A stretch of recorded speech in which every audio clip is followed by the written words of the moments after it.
Bien, bonjour. Merci d'être présent pour cette présentation qui nous réunit.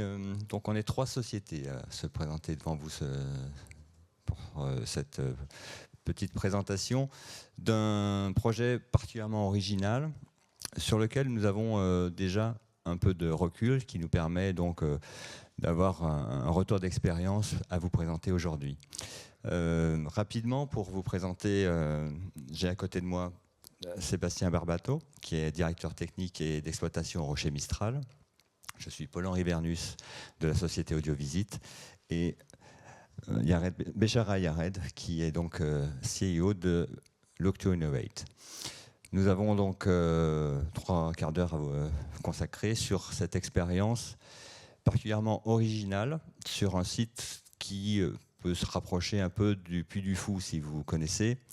C'est vraiment un site, un château médiéval dans lequel les visiteurs sont amenés à vivre une expérience immersive audio, mais pas seulement.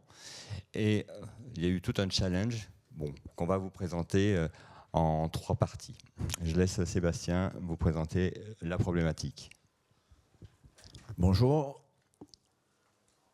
Donc, je suis Sébastien Barbato, directeur technique et exploitation du Rocher Mistral à La Barbeng. On est situé dans le sud de la France, entre Aix-en-Provence et Salon de Provence. On est basé dans le château de La Barbeng et nous avons différents spectacles. Ça, c'est le château du coup, avec les plans. Et on a différents spectacles étalés dans le château, à l'intérieur, et dans différentes zones à l'extérieur du spectacle. Ce sont des spectacles immersifs. Soit, ça c'est des déambulations qui se trouvent dans le château. Ça veut dire que le visiteur promène dans le château, rencontre différents décors. Et la problématique, c'est que le parc a que 5 ans. On est un parc assez jeune, même si on est dans le château qui a quasi 1000 ans. On est le plus vieux château de Provence. Le parc a que 5 ans. Et il y a 2 ans, on avait décidé de s'ouvrir à la clientèle étrangère. C'est à ce moment-là on a voulu trouver un système d'audio guide. Comme je vous ai dit, c'est des spectacles immersifs. Donc le concept, c'est que le visiteur, lorsqu'il arrive, on veut qu'il pense à rien et on veut qu'il profite et qu'il se laisse imprégner par les différents spectacles qu'il peut voir. Et à ce niveau-là, on voulait que la clientèle étrangère vive la même chose, qu'elle n'ait pas d'action à faire, qu'elle lui mette juste un casque et qu'elle puisse profiter pleinement de l'expérience sans avoir à interagir ou à devoir faire des manipulations externes et tout. Donc ça, c'est ce que je vous montre, c'est les différents plans des déambulations intérieures. Et nous avons aussi des spectacles extérieurs. Et pour les spectacles extérieurs, donc on a ce genre de spectacles qui sont des spectacles de cascadeurs, où c'est du son, on dit immersif parce qu'on a un son à 360 degrés. Et bon, pardon, je passe un peu vite peut-être. Et voilà, notre problématique, c'était, notre cahier des charges était assez simple. On voulait, du côté technique, on voulait que le client, enfin le visiteur, n'ait rien à faire, que le casque soit le plus léger possible, parce que comme vous voyez, on est dans le sud, on marche, les clients marchent un petit peu, donc on ne voulait pas que ça soit lourd à porter. On voulait que ça soit très pratique, solide, parce qu'on a des enfants, on a toutes sortes de publics, on ne voulait pas avoir trop de casse, et on voulait qu'il n'ait rien à faire. Ça, c'était une première partie du cahier des charges. La deuxième partie du cahier des charges, c'était du côté artistique. Comme ce sont des spectacles, ce n'est pas juste des explications, c'est vraiment tous les textes que vous entendez, toutes les voix, c'est vraiment joué, c'est vraiment pour que le visiteur soit imprégné par les spectacles, c'est vraiment des acteurs qui ont joué, et on voulait que les clients entendent la même chose dans les audio guides. Du coup, on a eu un gros travail au niveau de la traduction pour pouvoir déjà que les traductions collent parfaitement au texte en français, et ensuite à l'enregistrement, que toutes les intentions que l'on avait réussi à donner, nous, sur les spectacles en français, on les retrouve sur les textes étrangers. Donc là, ça, c'est un autre spectacle. C'est des spectacles, c'est du vidéo mapping dans des quêtes, dans des voûtes, Donc ça, c'est des spectacles pareils. On a différentes zones, différentes sortes de spectacles, et on voulait que peu importe où aille le visiteur, qu'il n'ait rien à faire. Il peut garder le casque sur la tête s'il veut, il peut basculer d'une zone à une autre, et tout se fait automatiquement, tout est synchronisé en fait. Ça, c'est un autre vidéo mapping. Et on a aussi un spectacle le soir. On a 2 spectacles, un sur les féeries, qui s'appelle les féeries, et un autre sur Napoléon. C'est un gros vidéo mapping sur toute la façade du château. Où là, pareil, on voulait que les clients s'installent et qu'ils n'aient rien à faire. Enfin, c'est vraiment, on voulait qu'ils oublient qu'ils avaient un casque en fait sur la tête. Voilà. Voilà, donc comme Sébastien vient de le présenter, la problématique était effectivement de retrouver pour les visiteurs étrangers la même sensation, les mêmes contraintes, enfin les mêmes conditions de la visite avec ce contenu immersif, sachant que pour nous techniquement on avait une bande son qui était une bande de playback, hein, puisque vous avez bien compris, il y a des spectacles vivants, il y a des acteurs, mais en même temps, on a des hologrammes, on a une bande son qui est diffusée dans les espaces intérieurs. Tout ça était donc à reproduire dans une langue étrangère, et ça, c'était un vrai challenge, on en parlera, justement sur cet aspect de respect du rythme de la visite et de la dynamique des spectacles. Je vous fais une rapide présentation d'Audiovisite. Pourquoi est-ce qu'en 2023, donc, Sébastien nous a contactés. En fait, l'idée, c'est, comme vous l'avez compris, Audiovisite, de créer du contenu. C'est notre cœur de métier. L'idée, Audiovisite, aujourd'hui, c'est 550 projets réalisés depuis 2022. On est une équipe de 10 collaborateurs et qui représente une soixantaine d'intervenants sur toutes les phases de la création d'un contenu, depuis l'écriture, la scénarisation, les adaptations, les enregistrements qui suivent également. Tout ça pour aujourd'hui être présent sur la quasi-totalité du territoire. On est présent aujourd'hui avec Look to Innovate parce que c'est un partenaire technique avec qui on est en relation depuis 20 ans et on a aujourd'hui 26 projets actuellement gérés en France mutuellement. Nous pour le matériel, nous pour le contenu et Look to Innovate pour le matériel. C'est donc une complémentarité opérationnelle, technique et artistique. Pour le Rocher Mistral, donc, on a réalisé cette prestation avec concrètement 62 pistes audio à réaliser pour 40 rôles de comédiens et un narrateur qui ont été interprétés par 9 comédiens dans chacune des langues. C'était un challenge donc en anglais et en allemand pour concrètement 7 sections donc dans le parcours à synchroniser qui étaient à la fois en intérieur et en extérieur, sachant que donc vous l'avez vu, il y a 2 sons et lumière où là on a un top départ sur la bande synchro. L'enjeu était donc de travailler sur des registres variés, que ce soit donc les dialogues. On a vous l'avez vu dans les images, hein, des combats, on a des échanges entre les comédiens, des messages aussi qui s'adressent au public, et puis une narration, puisque c'est une visite comptée dans la plupart de la pérégrination, je dirais, dans le château.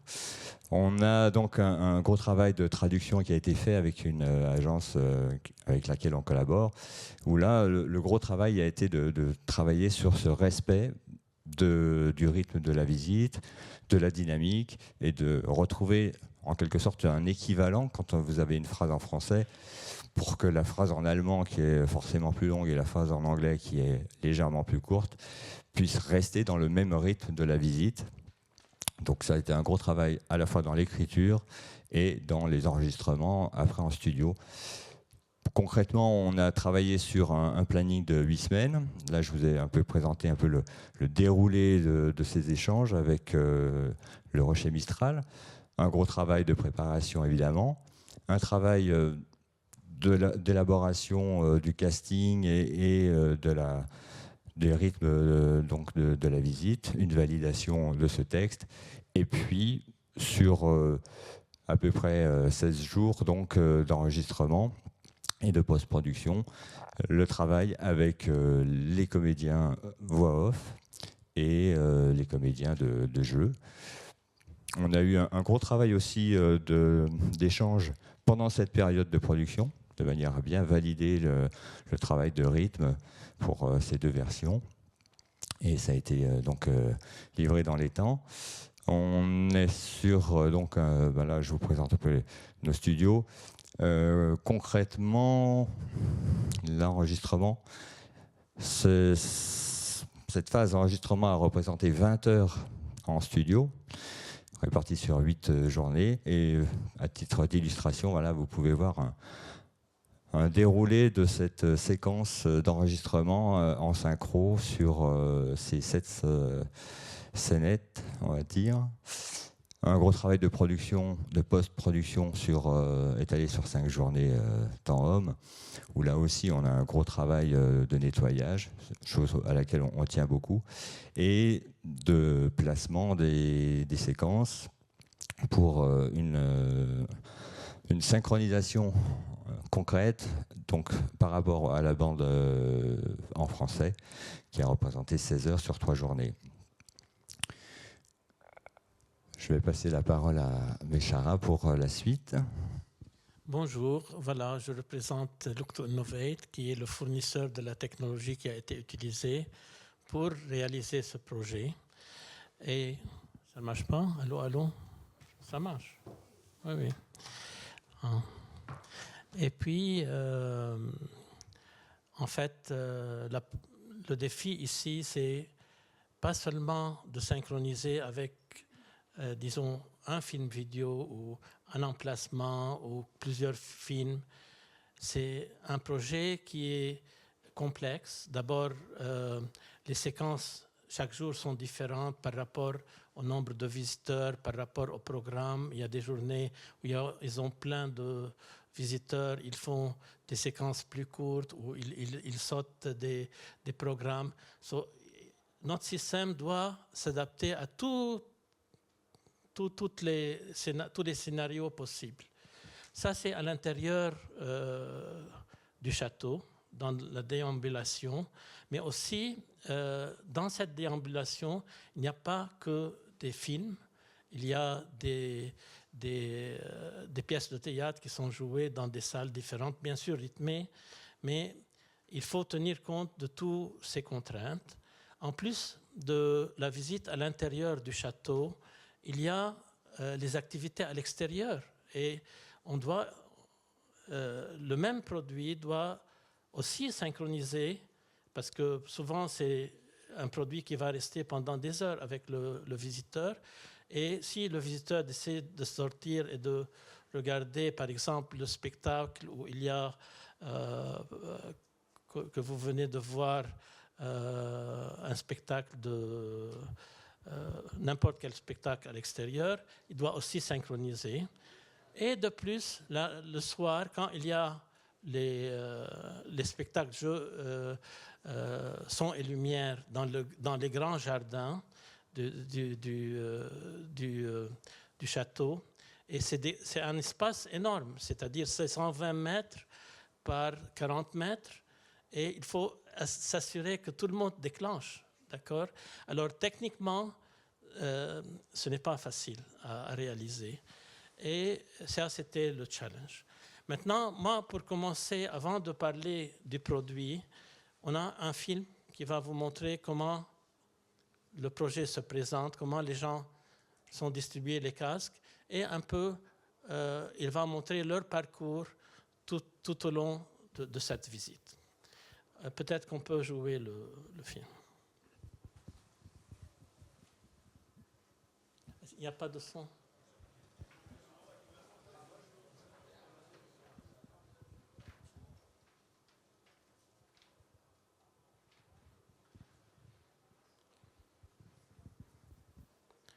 Là, c'est la distribution des casques. Là, par exemple, quelqu'un qui regarde un spectacle. Ça, c'est les différents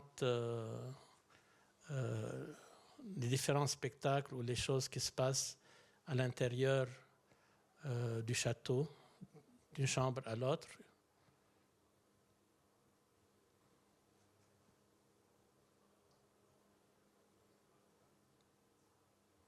Et c'est le même casque qui est en fait une nécessité que ce soit un léger casque, un casque léger, parce que la chaleur, la durée qu'on le porte, il ne faut pas qu'il mette de la pression sur les oreilles, qu'il soit confortable.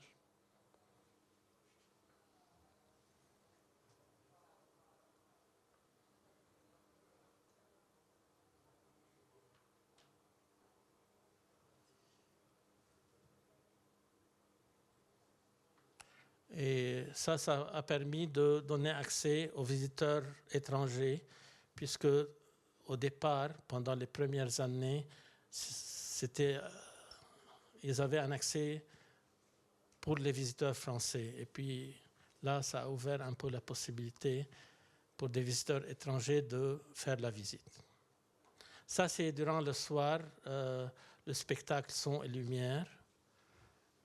Encore une fois, c'est 120 mètres, il y a des centaines de personnes, et puis voilà, c'est le rocher Mistral. Et puis voilà.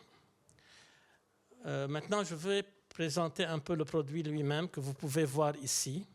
Il est là. C'est le Twister Hi-Fi, parce qu'au départ, on avait fait le Twister qui était un modèle qui n'a pas des écouteurs. On a décidé plus tard que pour une visite immersive, le son est très important. C'est-à-dire, des gens qui pensent que la considération hygiénique est importante, nous, on leur répond, ça c'est aussi hygiénique, c'est à peine que ça touche les oreilles. On a aussi des systèmes qui stérilisent très rapidement par UVC ces casques. Voilà, ça c'est une première slide. C'est un casque. Alors, quels sont typiquement les besoins? Si on a besoin d'un système qui fonctionne à main libre, qui est hygiénique, qui est léger, qui est ergonomique, qui est fiable et à faible coût d'exploitation et qui est entièrement interactif avec les multimédias qui ne cessent d'évoluer. Alors, une telle solution, à notre avis, n'existait pas avant notre solution. Alors, c'est un système qu'on peut dire qu'il est système liberté, interactivité, fiabilité. Un exemple de liberté, c'est un système qui a, par exemple, fonctionné à Casabatlo, c'est le bâtiment de Gaudi où il y a eu 800 twisters utilisés par 1 million de visiteurs par an. Tout en liberté, on passe d'une chambre à l'autre et puis on a l'expérience. Et l'interactivité est là que c'est un très bon exemple, le rocher Mistral, où il y a plein d'interactivités, que ce soit dans la déambulation, que ce soit dans les shows immersifs, que ce soit dans les pièces de théâtre à l'extérieur, que ce soit dans les spectacles son et lumière le soir. Il n'y a pas plus interactif que ça. Et puis, voilà, la fiabilité, on vous dit, par exemple, on vient de fournir 700 twisters pour une nouvelle expérience en Inde, 700 audio guide twisters qui sont en fonctionnement, un musée de très grande importance en Inde où le Premier ministre est venu à l'inauguration. Et voilà, c'est un système qui roule, qui marche, même dans un lieu très lointain, et on est confiant de sa fiabilité. Le Twister Hi-Fi, il a un très bon son. Je ne dirais pas que c'est le meilleur son du monde, mais une très grande qualité de son. Ses avantages, il est élégant et ergonomique. Il a été conçu par un designer belge qui a reçu le Red Dot Award, qui est la récompense de design la plus importante de design. Et puis, c'est un produit très léger. Et ça, c'est très, très important parce que s'il y a d'autres produits qui peuvent être beaucoup plus lourds, ça, c'est très important parce que mettre un casque pour 10 minutes, ça va, mais une demi-heure, 1 heure, 2 heures, ça doit être vraiment léger. Et le casque Twister Hi-Fi, il est vraiment léger. Il est interactif au bout du compte, avec beaucoup de possibilités de déclenchement par infrarouge, par RF, même à l'intermédiaire, on peut faire des visites groupées où on peut déclencher nous-mêmes à un groupe les séquences. Et surtout aussi, il a une bonne autonomie de batterie et c'est quelque chose que Look to Innovate met beaucoup d'importance sur ces produits. Par exemple, nos audioguides, typiquement, ils ont 3 mois d'autonomie. Mais dans ce cas, c'est 30 heures. Vous pouvez comprendre que c'est quand même une batterie assez petite. Mais 30 heures, ça veut dire qu'on est sûr que de toute la journée, ça va rouler, ça va marcher. Les autres fonctionnalités du Twister Hi-Fi, c'est un boîtier robuste. En polycarbonate, c'est le plastique le plus robuste et le plus léger possible. Il a des racks de charge très compacts et modulaires. On va les voir dans des slides suivants. Il y a une facilité de distribution et de manipulation très importante. Pour changer de langue, on a des remotes, on met la langue, on impose au casque la langue, mais on a d'autres moyens aussi possibles selon les besoins pour changer facilement les langues. On a un outil de programmation facile et puissant. En fait, c'est notre outil de programmation qu'on utilise pour toute notre gamme. Et puis, on a une large gamme d'émetteurs et d'accessoires pour répondre à tous les besoins des designers et des gens qui planifient leurs expériences. Voilà, on a eu besoin de déclencher dans un lieu qui est énorme. On a les outils pour faire cela. C'est un outil qui accumule les statistiques d'usage. On peut analyser point par point la durée que les gens ont passé dans ce point ou dans un autre point. On peut analyser bien sûr la distribution des langues, comme ça la distribution des visiteurs qu'on a reçus. Et cette collecte se fait très facilement à l'intérieur de la caisse de chargement dans ce cas, pour ce modèle. Voilà, et on a un rapport de visite dont on a accès par Internet, c'est-à-dire du confort de notre bureau, on peut aller dans un site et voir qu'est-ce qui se passe avec nos produits. Ça, c'est des exemples de possibilités techniques. Par exemple, vous avez un film qui tourne et par infrarouge, vous déclenchez et vous synchronisez très facilement. C'est très facilement mis en place aussi et d'une façon très fiable. Par exemple, Orochi Mistral, ça tourne déjà depuis 1 an et quelques. Des remotes pour changer la langue très facilement. D'autres moyens, là où on a peut-être plusieurs versions, on a des moyens de faire des systèmes où on dit voilà, je veux cette version dans cette langue, je pousse un bouton et tout se met dans cette langue et cette version. D'autres moyens, on peut imaginer comme ça des caisses où les gens self-service se mettent leur propre langue, ainsi de suite. Il y a un système d'alarme très efficace, très facile à mettre en place. Tout ce dont on a besoin, c'est de mettre un émetteur sur pile avec 1 an d'autonomie. C'est 2 piles AA qu'on change chaque année. Et du coup, le casque commence à sonner, bien sûr, d'une façon douce d'abord, et puis ça augmente. Et puis, une fois le casque déclenche, on a aussi l'option de mettre une autre alarme à côté du gardien à la sortie. C'est un système d'alarme qu'on a mis dans beaucoup de sites et qui est très facile à mettre en place, qui est efficace et précis et qui marche. Ça, c'est le système de chargement. Comme vous voyez, c'est un système assez compact, une hauteur de 70 cm, 50 cm par 20 cm. C'est vraiment pas beaucoup pour 20 casques. Pour vous donner une idée, pour 120 casques, un espace de 1,30 m sur 1,30 m, 120 casques, c'est pas mal.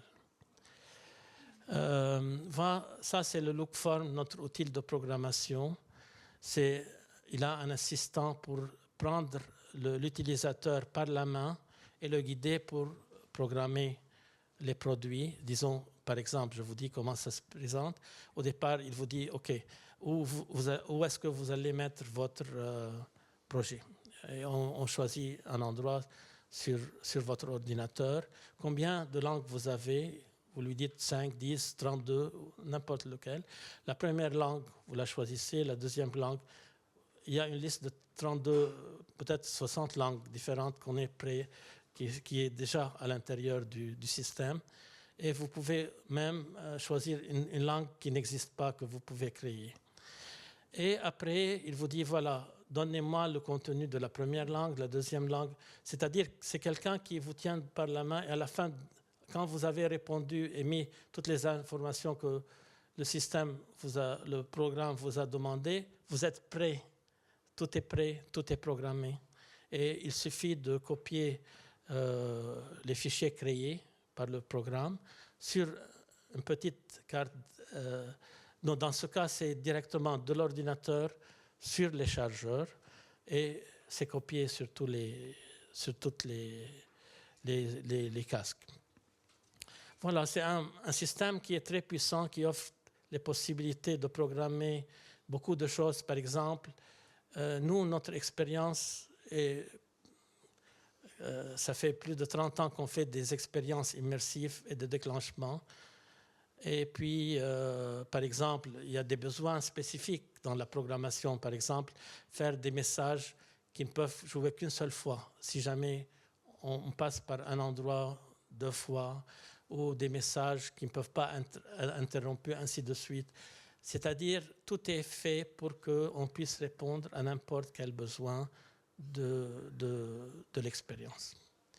Voilà, ça c'est quelques projets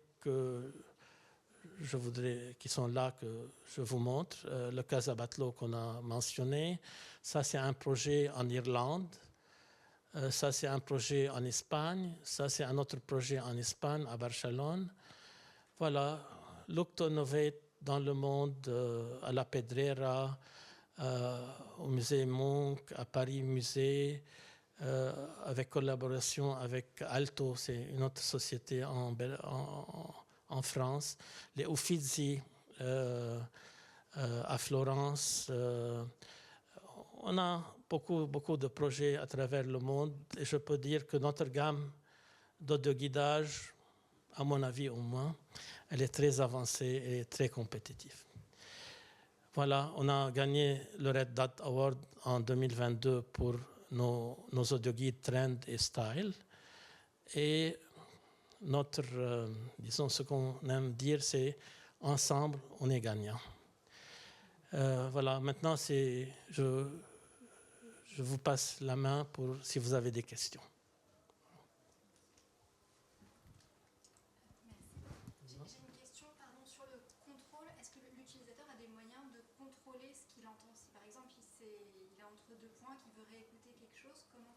D'accord.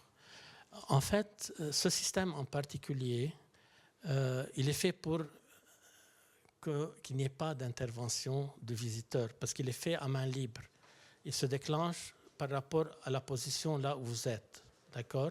Ceci dit, il y a la possibilité de poser. Vous pouvez pousser un bouton ici et ça pose. Vous pouvez pousser et ça continue. Mais comme la plupart, dans ce cas précis, la plupart des séquences sont en synchro, quand vous allez repartir en synchro avec ce que vous voyez. Maintenant, il y a d'autres lieux où vous déclenchez des messages dès le départ, de toute façon. Vous pouvez les poser et puis continuer le même message plus tard. Voilà.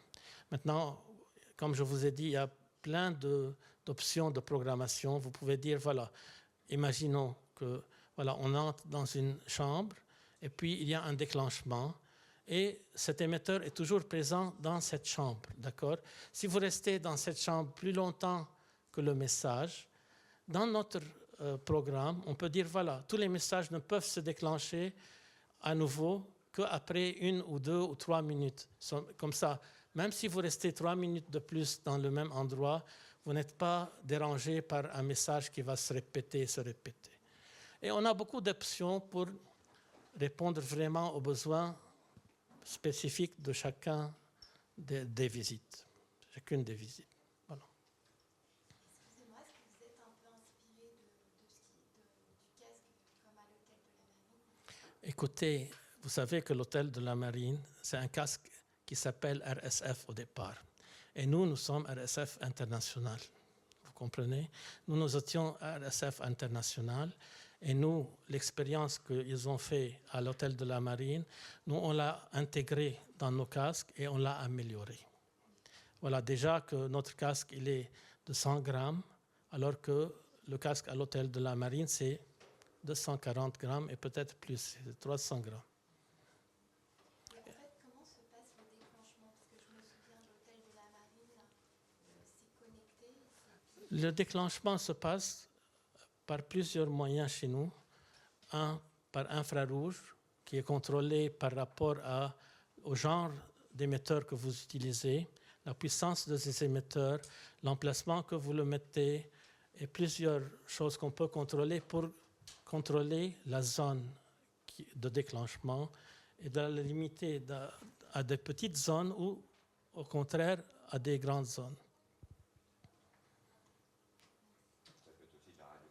Oui, en plus, on a ajouté à ça des possibilités de déclenchement par radiofréquence avec des boîtiers sur pile et qui ont une stabilité très importante que les autres n'ont pas. Par exemple, je vous donne un exemple en France concret. C'est la visite de l'abbaye aux Dames. C'est une visite sonore à l'extérieur où on devait déclencher sans câblage par RF et d'une façon stable et régulière. Et ils ont vraiment testé tout ce qu'ils peuvent sur le marché et finalement, ils ont pris notre système parce que notre technologie RF, elle est stable. Et ça, c'est un grand challenge. C'est-à-dire, si on règle quelque chose à 10 mètres, ça sera toujours à 10 mètres. Il n'y a pas des fois que ça déclenche à 6 mètres, des fois à 30 mètres. Bonjour. Sur les sites, quand il y a la grande affluence, comme par exemple le château de Versailles, que vraiment on est bloqué dans certaines salles, on ne peut pas avancer, comment ça peut est-ce que ça peut être adapté pour ce type de site qu'il y a vraiment énormément de visiteurs? Écoutez, je vous donne un exemple. Il est certain que ce genre de produit, il demande plus de manipulation que nos audioguides, d'accord? Les autres modèles d'audioguides. À commencer par une autonomie d'1 jour, c'est-à-dire on doit les recharger chaque jour, ok? Maintenant, vous allez me dire, ok, mais tous les audioguides se rechargent par jour. Je dis oui, mais nos autres audioguides ne se rechargent que chaque 3 mois. Alors, il y a un avantage pour les sites qui ont beaucoup d'influence d'utiliser un audioguide, si je peux dire, plus ou moins classique pour réduire la manipulation. Ceci dit, il a été utilisé à Casa Batlló où maintenant ils ont rechangé à notre autre audioguide Trend pour justement réduire la charge opérationnelle. Maintenant, une fois que vous avez fait le parcours dans un lieu, que ce soit à Versailles ou ailleurs, ça dépend de ce que vous envoyez comme émetteur.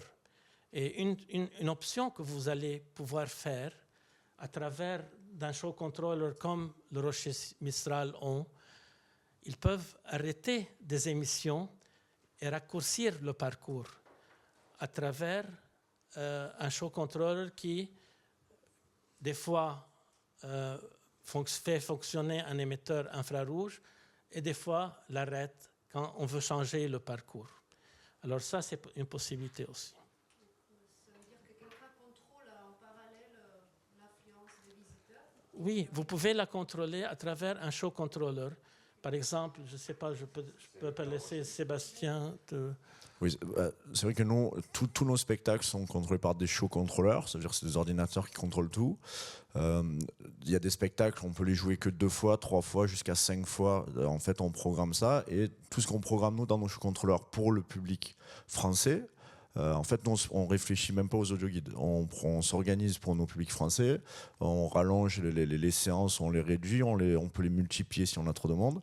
Et ensuite, tout ce qu'on fait pour les spectacles en français, ça suit automatiquement dans les audioguides. Donc c'est vrai que nous, lorsque Look to Innovate a fait l'installation, ça a été un certain travail, mais depuis on va commencer ça fait 2 ans maintenant qu'on les a, on n'y pense plus. Enfin, on vérifie qui marche et tout, mais je veux dire, on n'a pas de manipulation à faire, même nous. La seule manipulation qu'on fait, c'est le matin, lorsqu'on les distribue, juste choisir la bonne langue par rapport aux visiteurs. Et ensuite, au niveau de l'exploitation, nous, on gère nos ordinateurs, nos show controllers, enfin nos machines, mais on réfléchit que pour les spectacles français, et ça suit automatiquement, ça se configure automatiquement sur les audioguides. Si je peux me permettre, si j'ai bien compris votre question par rapport à l'attente dans laquelle peuvent se trouver des visiteurs dans une salle à Versailles, on peut paramétrer, en fait, dans le réglage des casques, on peut paramétrer à l'avance que, comme l'expliquait tout à l'heure Béchara, le contenu ne se redéclenche pas avant 3 minutes, 5 minutes, 10 minutes. Donc, la personne qui reste dans la salle ou bloquée ne va pas re-entendre à nouveau le même message parce qu'il est resté bloqué dans une pièce. De même, on peut prévoir que le message ne se diffuse qu'une seule fois. C'est juste à cocher dans la programmation. On peut très bien imaginer qu'on programme une bande, une bande musicale d'attente, par exemple, au cas où la personne se trouve en attente et doivent patienter pour écouter le programme suivant. Enfin, tout ça, c'est des réglages qu'on peut paramétrer à l'avance. Oui, je voudrais mentionner aussi on a prévu des messages à priorité inférieure. C'est-à-dire on peut mettre un émetteur pour déclencher de la musique d'attente à priorité inférieure que le message principal. Une fois que le message principal a déclenché, on a un autre message qui nous met en musique jusqu'à ce qu'on atteigne un autre message. Aussi, ça, c'est des possibilités que nous, on a ajoutées sur une expérience de 30 ans. Voilà. C'est pour vous dire qu'on peut répondre à beaucoup de choses. Voilà. Vous avez eu un retour de visiteurs chez Mistral? Alors, en fait, personne ne s'est plaint, vraiment. Donc, comme on dit, quand on n'en entend pas parler, c'est que tout va bien. Non, vraiment, c'est super fiable. Pour nous, c'est transparent. Vraiment, comme je dis, on les a installés, on les distribue lorsqu'on nous les demande, et tout le monde est vraiment content, quoi. Vraiment, c'est... Sur les sons et lumières, ça permet aux gens de suivre de la même façon. Ça permet aux gens, c'est vrai que lorsqu'on a un son et lumière, nous, après, même si c'est un son et lumière, il y a une histoire. Donc il y a de la narration, où il y a des voix, il y a du texte. Donc ça permet aux étrangers de profiter pas que du son et de lumière, mais de comprendre l'histoire aussi. Et c'est vrai que les gens, ils sont, comme on dit, le casque est très léger. Du coup, c'est pas une contrainte. Ils mettent le casque et c'est pas gênant pour eux. Ils l'oublient très vite, je pense. Et ils peuvent se remettre directement dans le spectacle et profiter des spectacles. Est-ce que vous avez vu vos publics augmenter justement suite à ces casques? Vous savez depuis quand? Ben, ça fait 2 ans qu'on les a. Alors oui, parce que maintenant on communique sur le public étranger. On a 2 langues, on a l'anglais et l'allemand. L'allemand parce qu'on travaille des tours opérateurs allemands, donc voilà, mais en fait on s'est tourné, on a communiqué vers ce public-là alors qu'on le faisait pas avant, quoi. Mais même pour votre public français, je dis que ça a favorisé. Bah, notre public français ne sait même pas qu'on a des audio guides vu que, on communique. Il y a les affiches, ils peuvent le voir, mais ça les intéresse pas, quoi.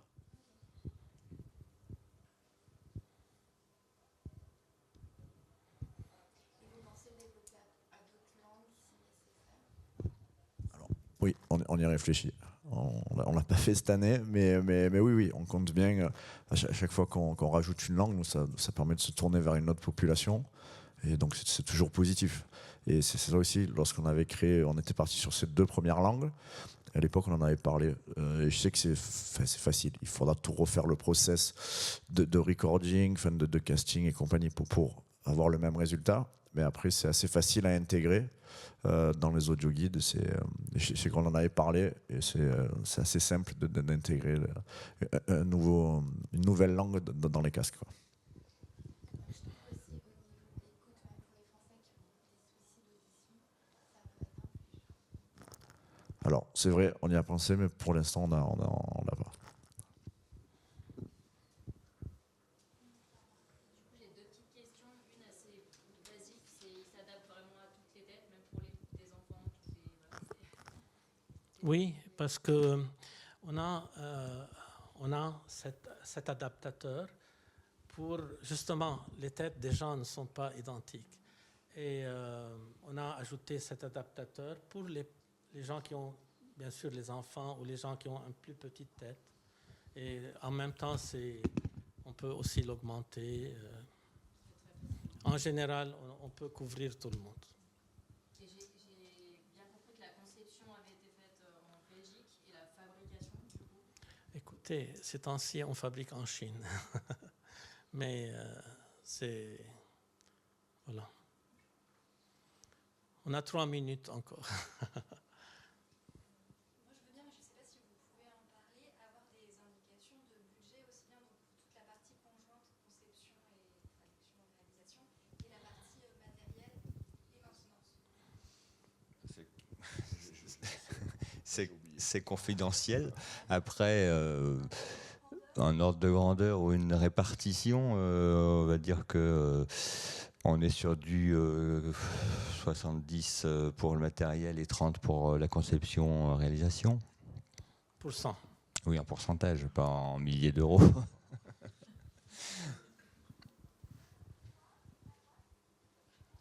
Maintenant, on offre, et nos partenaires offrent des solutions de location, tout compris à long terme. Ce n'est pas le choix de Rocher Mistral, mais c'est le choix de beaucoup d'autres sites où ils ont nos matériels avec un contrat de location à long terme, tout compris. C'est-à-dire, tout ce qu'ils ont à faire, c'est renvoyer, remplacer, on renvoie. Et ils sont couverts, ils connaissent leurs coûts à l'avance. Et je peux vous assurer que ce n'est pas cher.